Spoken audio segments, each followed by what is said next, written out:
Hello hi नमस्कार जय जगन्नाथ आपण मानक मो चैनल को स्वागत। चलतु आज जानिबा 10टी अनुचिंता। नंबर 1, प्रतिदिन सूर्य उदय हेबा पूर्व उठंतु एवं सूर्य उदय हेबा बेले और अस्त हेबा बेले घरर मुख्य द्वार एवं झरका खोला रखंतु। एही समय रे लक्ष्मी माँ लक्ष्मी जीवा आसिबा करिथांती। नंबर 2, प्रतिदिन सकाळू गाधोई सारी घरर मुख्य द्वारबंध को हलदी पानी रे धोई दियंतु एवं सबुदिन सकाळू और संध्यारे कर्पूर आरती करी प्रति घरे बुलाई आणंतु। नंबर 3, आपण जेतेबेले बिछणारू उठुचंती सेतेबेले सेई बिछणा पर थाई आपणक दुई बापुली को घसी मुँह देखंतु एवं मुहरे लगाई सारला परे बिछणारू तळको ओह्लांतु।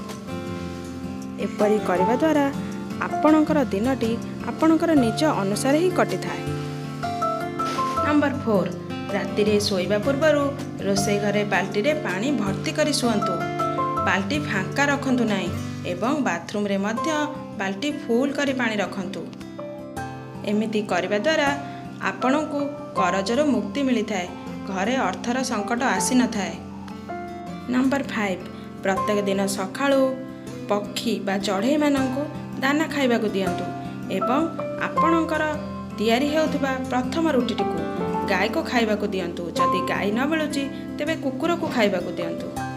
नंबर 6, स्त्री लोक माने घरर द्वारबंध उपरे छिड़ा हुअंतु नाही एवं द्वारबंध उपरे बसी कोनोसी जिनिस खाआंतु नाही।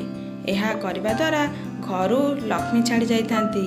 प्रत्येक स्त्री लोक तांक निज घरर माँ लक्ष्मी ही होइथांती।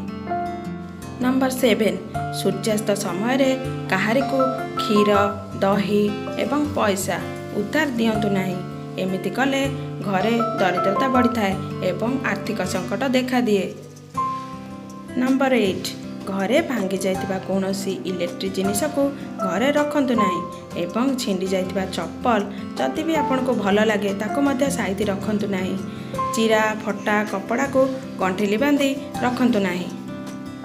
नंबर 9, मंगलवार गुरुवार एवं एकादशी दिन चुट्टी और नख काटंतु नाही। जदि पारिबे एही दिन मानंकरे बा घरे जे कोनोसी पूजा तिथि रे घरे पूजा पाठ करंतु, शंख ध्वनि दियंतु।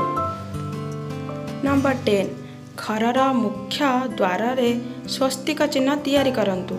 एमिति कले घरर सुख शांति रे पूरी उठे एवं अशुभ शक्ति माने दूरे जाती।